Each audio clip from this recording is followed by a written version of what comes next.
So in the Maha-Satipatthana Sutta, the first subsection is in the Kaya-nupassana, the first subsection is Anapana, breathing, Iriyabhata, portions of the body, and the third subsection on the Kaya-nupassana,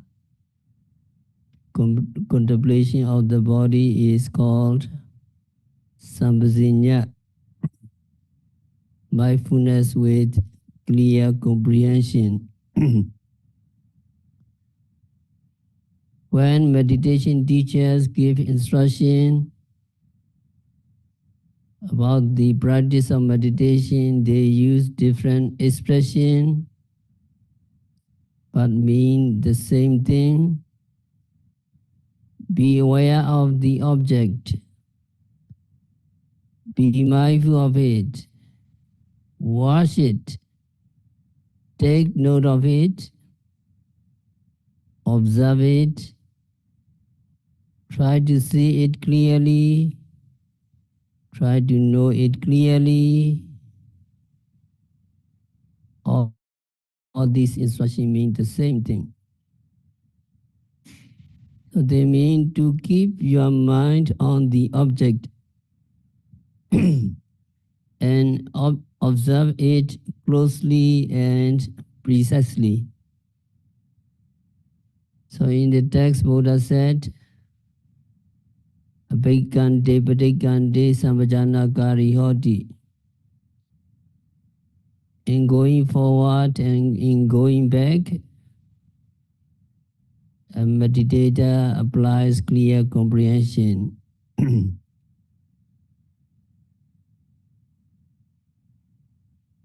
Clear comprehension means seeing precisely,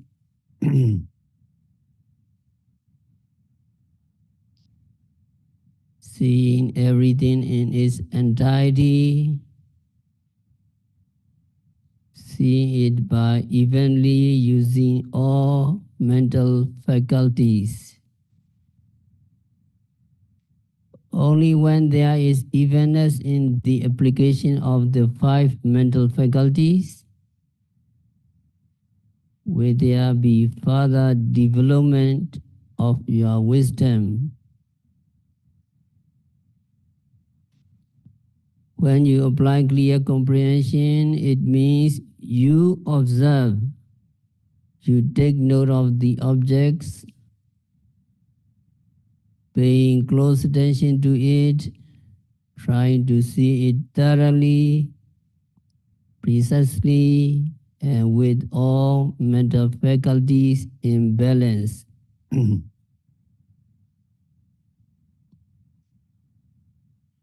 There are 4 kinds of sampajāna, clear comprehension, mentioned in the commentaries. Sattaka sampajāna, sapaya sampajāna, gochara sampajāna, and asamoha sampajāna.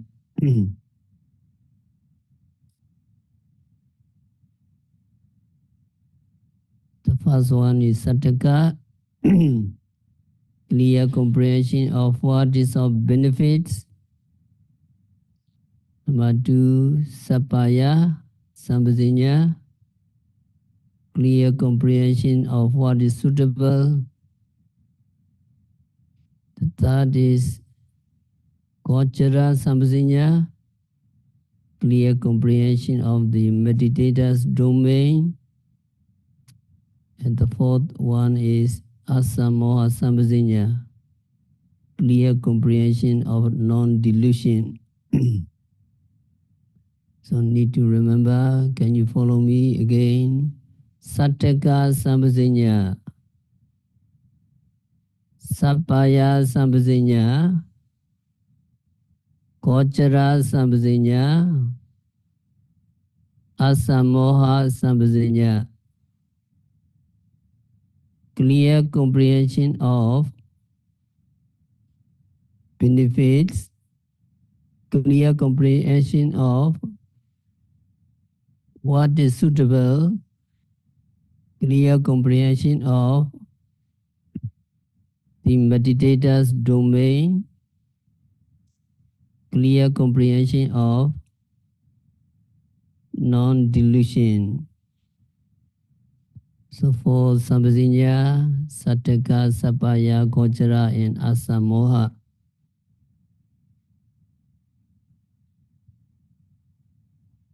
having clear comprehension of what is benefits means you need to consider before doing anything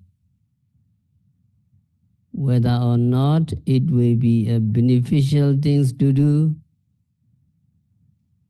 When you know it will be beneficial,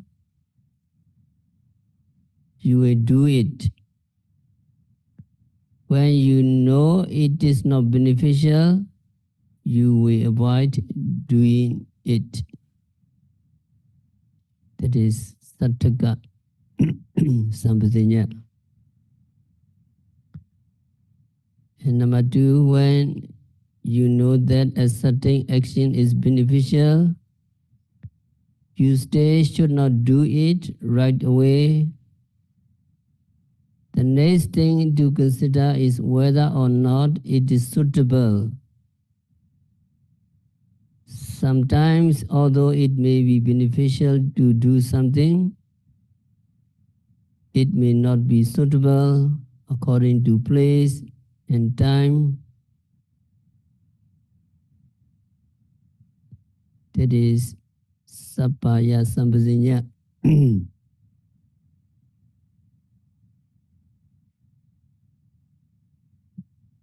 And number three is gochara sampajāña. The domain of meditators. Domain of the meditators is that clear comprehension. The domain of meditator means meditating in seclusion. When people stay in their own domain, or when people stay in their own territory, they will not come to any harm. Nobody can harass you. Nobody can make trouble you. But when you leave your domain, you may be harassed, you may be in trouble. So Buddha advised meditators to live in their own territory, their own domain. That means you have to live in the territory which is four foundations of mindfulness. The practice of the four foundations of mindfulness is said to be the territory of meditators. Four foundations of mindfulness is the domain of meditators.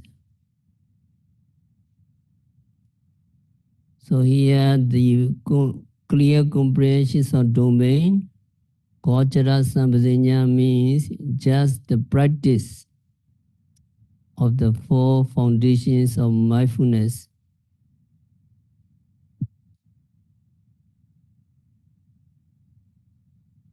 Whether going forward or going back, whether looking forward or back, or looking sideways,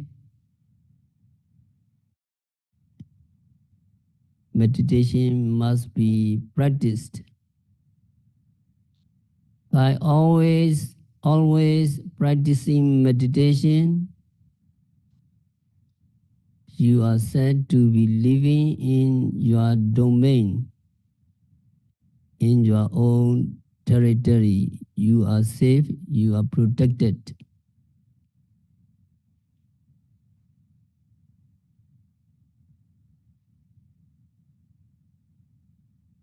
So the third section, clear comprehension of domain or resort.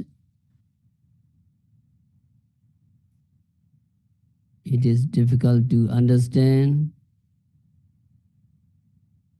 Further, the going on arms round of that bhikkhu who has comprehended purpose and suitability after living and taking up just that resort.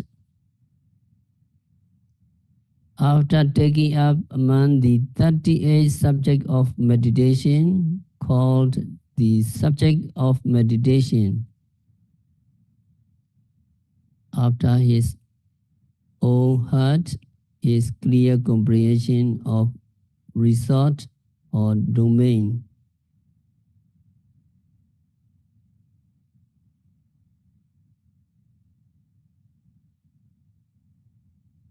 The word Gochara originally means a place where cattle roam their pastures.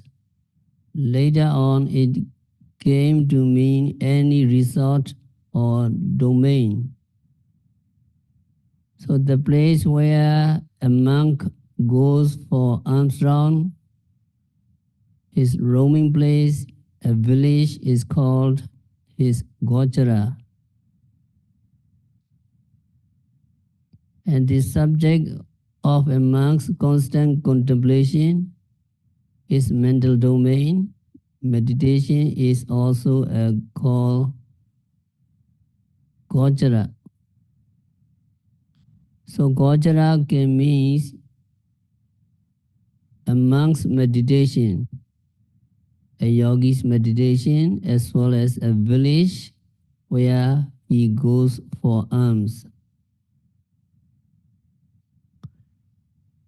We also have the phrase Gochara sampajāna, meaning clear comprehensions of resort or domain.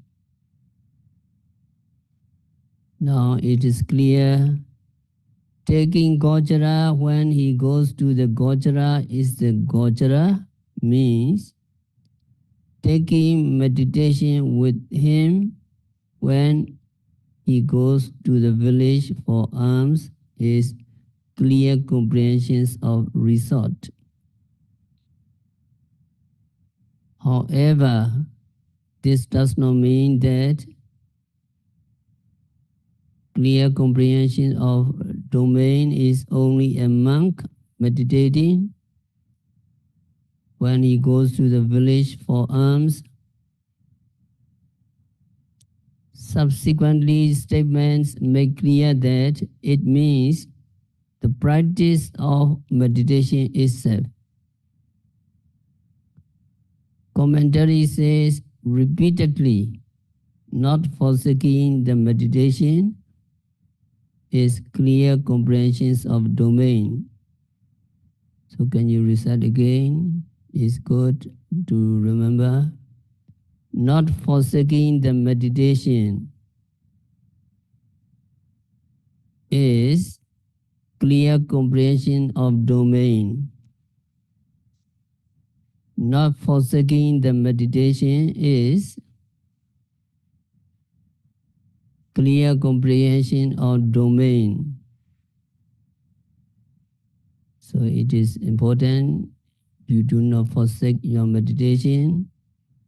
You are in this domain. It does not matter where the monk practice, whether he is going to the village or sitting in a monastery. If he is practicing meditation, he is applying clear comprehension of resort, Gochara sampajāna. Why then does the commentary explain this? By way of a monk going to the village and taking meditation with him. In a village, there are many distractions that can make it very difficult for a monk on alms round to maintain unbroken meditation. In order to emphasize that, the meditation must not be forsaken under any circumstances. The point is made in terms of monks going to the village with it and coming back with it.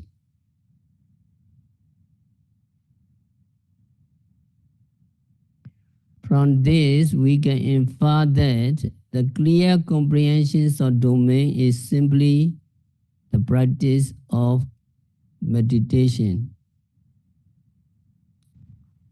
Many illustrations are given to explain this third comprehension. The commentary describes 4 kinds of monks. One monk takes meditation with him when he goes to the village, but does not bring meditation back when he returns to the monastery. Suppose we can say the first monk practiced only 50%. A second monk. So that monk is unable to take meditation with him when he goes to the village, but brings it with him when he comes back. So the second monk practice also 50%. And that monk, a monk who does not meditate, neither takes meditation to the village nor brings it back. So that monk is very bad. 0%. He does not practice meditation. And the fourth monk. The fourth monk takes meditation to the village and also bring it back to the monastery. So the last one is very good. 100% he practice. So the first one is the monk who takes meditation with him when he goes to the village for alms, but is unable to bring it back. It is explained in the commentary that he is a meditating monk.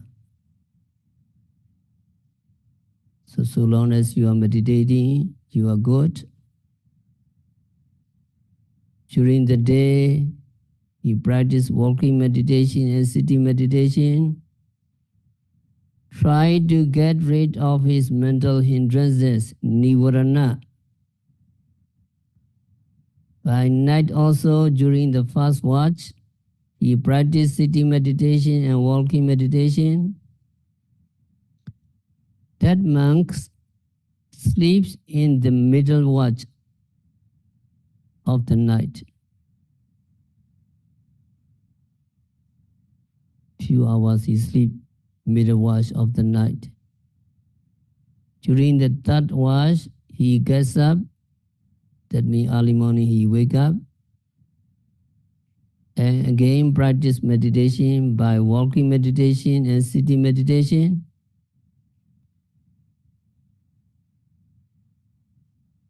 Early in the morning, it is the time for his monastic duties. He may sweep the terrace of the shrine and Bodhi tree, or he may offer water to the Bodhi tree. He may set up water for the other monks to use for drinking, washing the feet, and so on. Monks also have duties to do for their teachers.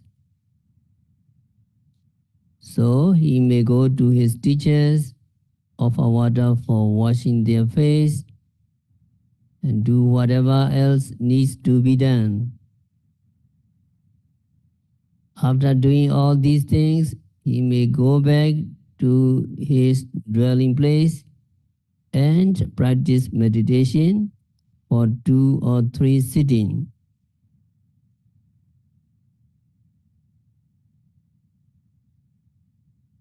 When it is time for alms round, he takes a bowl and robes, and with meditation foremost in mind, first he goes to the shrine. If his usual meditation is Bodhanusati, the recollections of the Buddha, he will enter the shrine with that meditation until he reached the Buddha or stupa.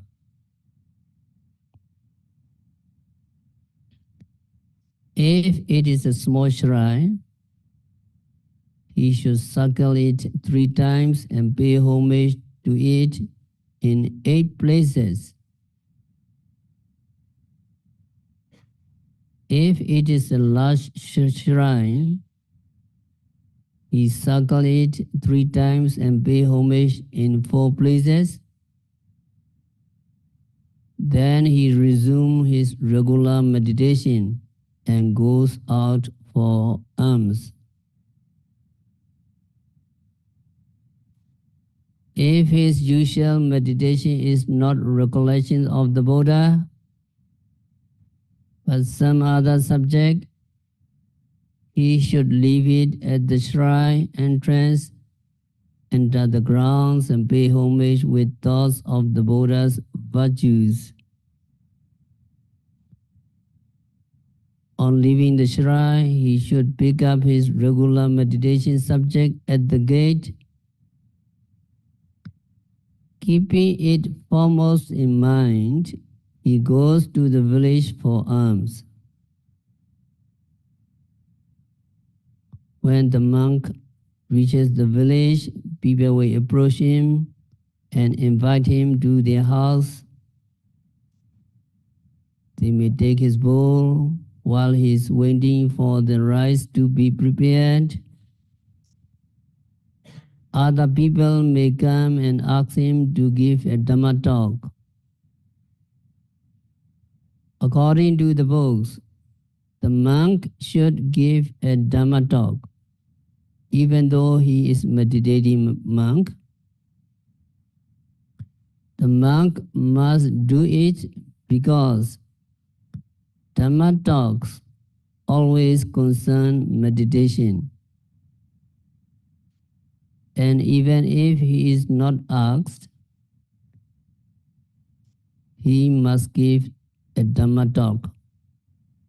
He must give a Anumodana Dhamma talk to gladden people and help them. And when the food is ready, it will be offered to him, and he will eat it with meditation foremost in mind.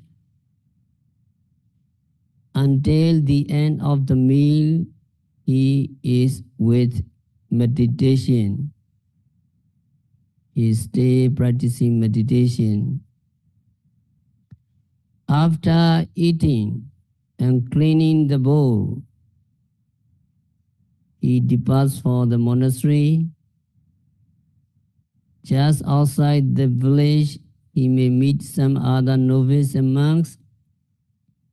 Now comes the trouble.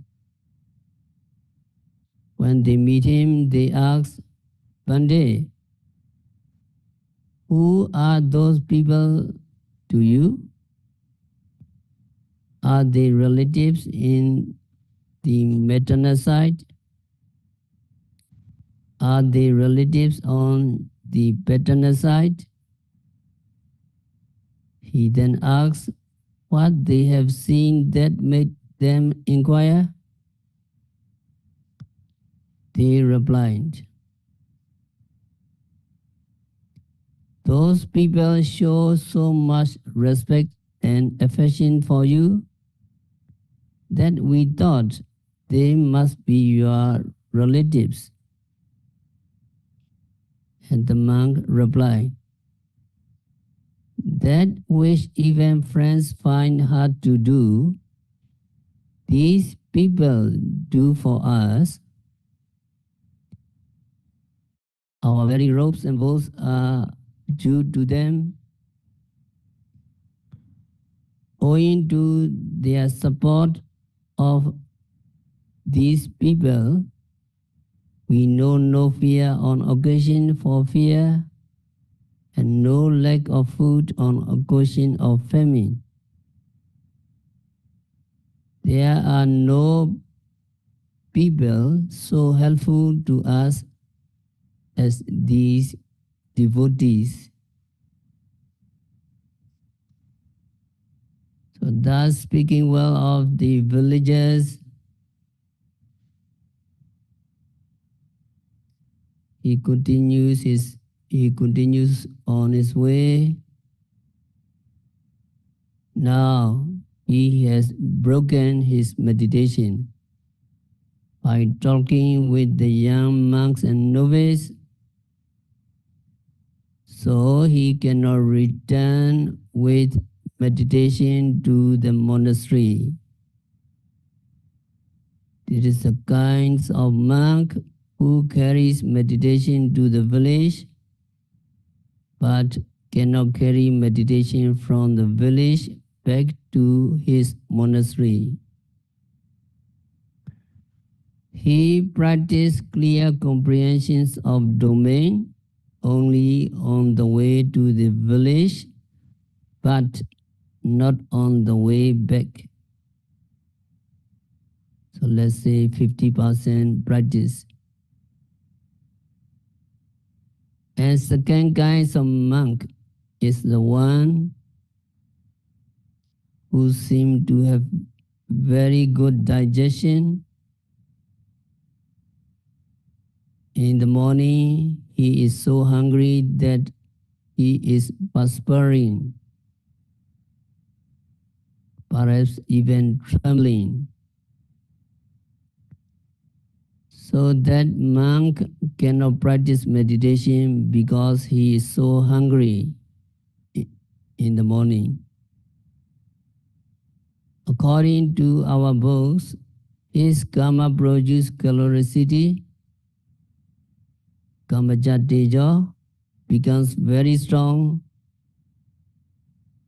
and lays hold to the derived assimilated material of the body. Owing to the absence of undigested food in the stomach, it is another direct translation that requires explanation. We Buddhists believe that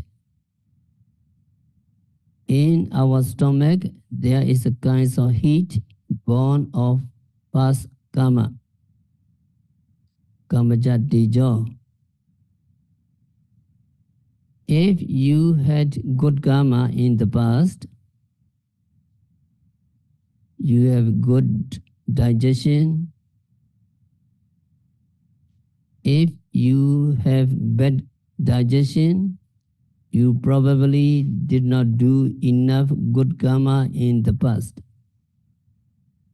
We believe the fire or digestive power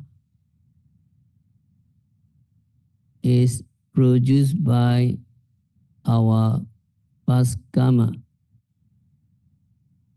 and is the heat that digests the food we eat. The karma produces curiosity, karma produces heat, becomes very strong and lays hold of the derived assimilated material of the body. This means that it lays hold of the inner lining of the stomach.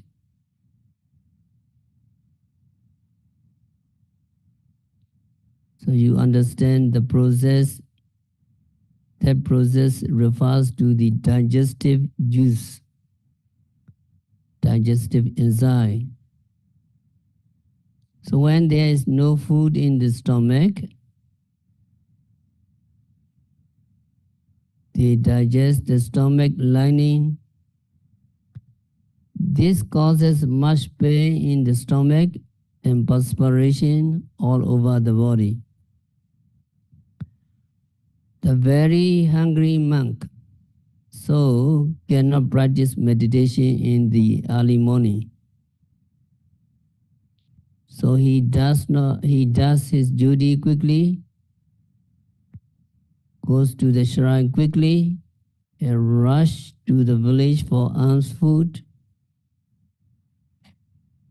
In the village, he may get some rice gruel porridge. He may take it to the sitting hall where monks usually eat. After taking 2 or 3 mouthfuls, the karma produces caloricity, material of the body, the inner lining of the stomach lays hold of the property of the food taken in. So when there are 2 or 3 mouthfuls of gruel in his stomach, the digestive juice begins to attack the gruel instead of his stomach lining. So now the monk is quiet of the distress of the calories process, like a man bathed with 100 pots of cool water. So that monk feels comfortable now because there is food in his stomach for the digestive juice to act upon. The monk takes the first 2 or 3 mouthfuls without meditating, but after these few mouthfuls, his hunger is pacified and quiet, so he can take the rest of the rice gruel or porridge with practicing meditation. So he practices meditation as soon as he gets comfortable. Then he washes his bowl, sits somewhere, and continue to meditate.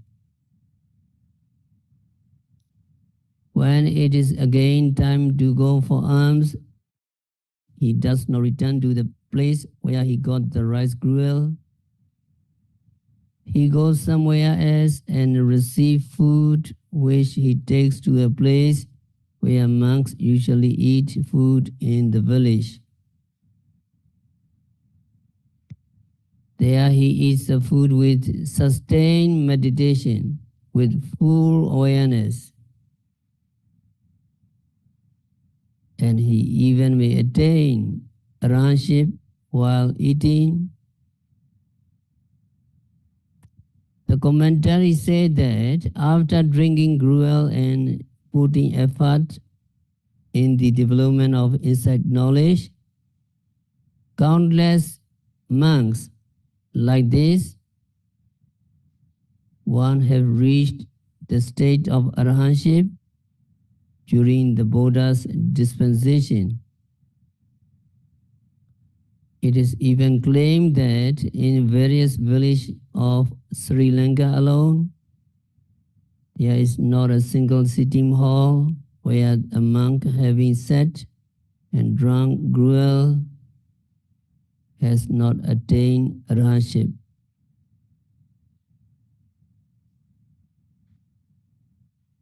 This monk is one who does not carry meditation when he goes to the village, but when he comes back, he is able to carry meditation with him. He might attain arahantship in the village, but if not, will come back to the monastery with his meditation, with the clear comprehension of domain.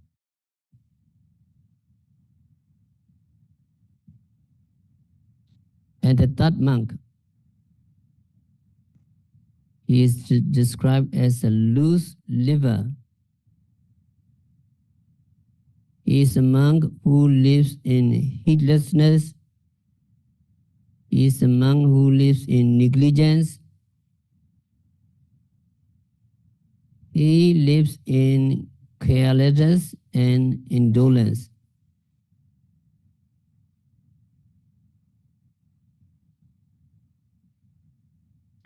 That means a monk who has thrown away the yoke, broken all the observances. That means not doing any duties. That person lives spiritually frozen by the fivefold bondage of mind, citta vinibbanda, fivefold bondage of mind. When he does not practice meditation, when he does not do the duties of the monks, duty of the elders and others, he is said to have 5 kinds of thorns,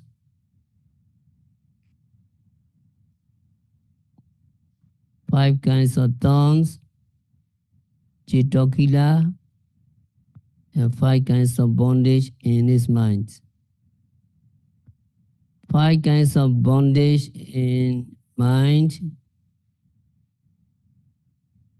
are attachment to sensual object, attachment to oneself, and attachment to others, eating too much, and spending time in indolence and laziness, and then wishing to be reborn as a deva, celestial beings. So there is 5 kinds of bondage of mind. So meditator have to remove the kinds of bondage in your mind. So need to remember to remove. Can you follow me? Citta vinibbanda. Citta vinibbanda. 5 kinds of bondage of mind. 5 kinds of bondage in mind. Attachment to sensual object, attachment to oneself, attachment to others, eating too much, and spending time in indolence and laziness, wishing to be reborn as a deva, celestial beings. Again, 5 kinds of bondage in mind. Attachment to sensual object, attachment to oneself, attachment to others, eating too much, and spending time in indolence and laziness, wishing to be reborn as a deva, celestial beings. So citta vinibbanda and citta.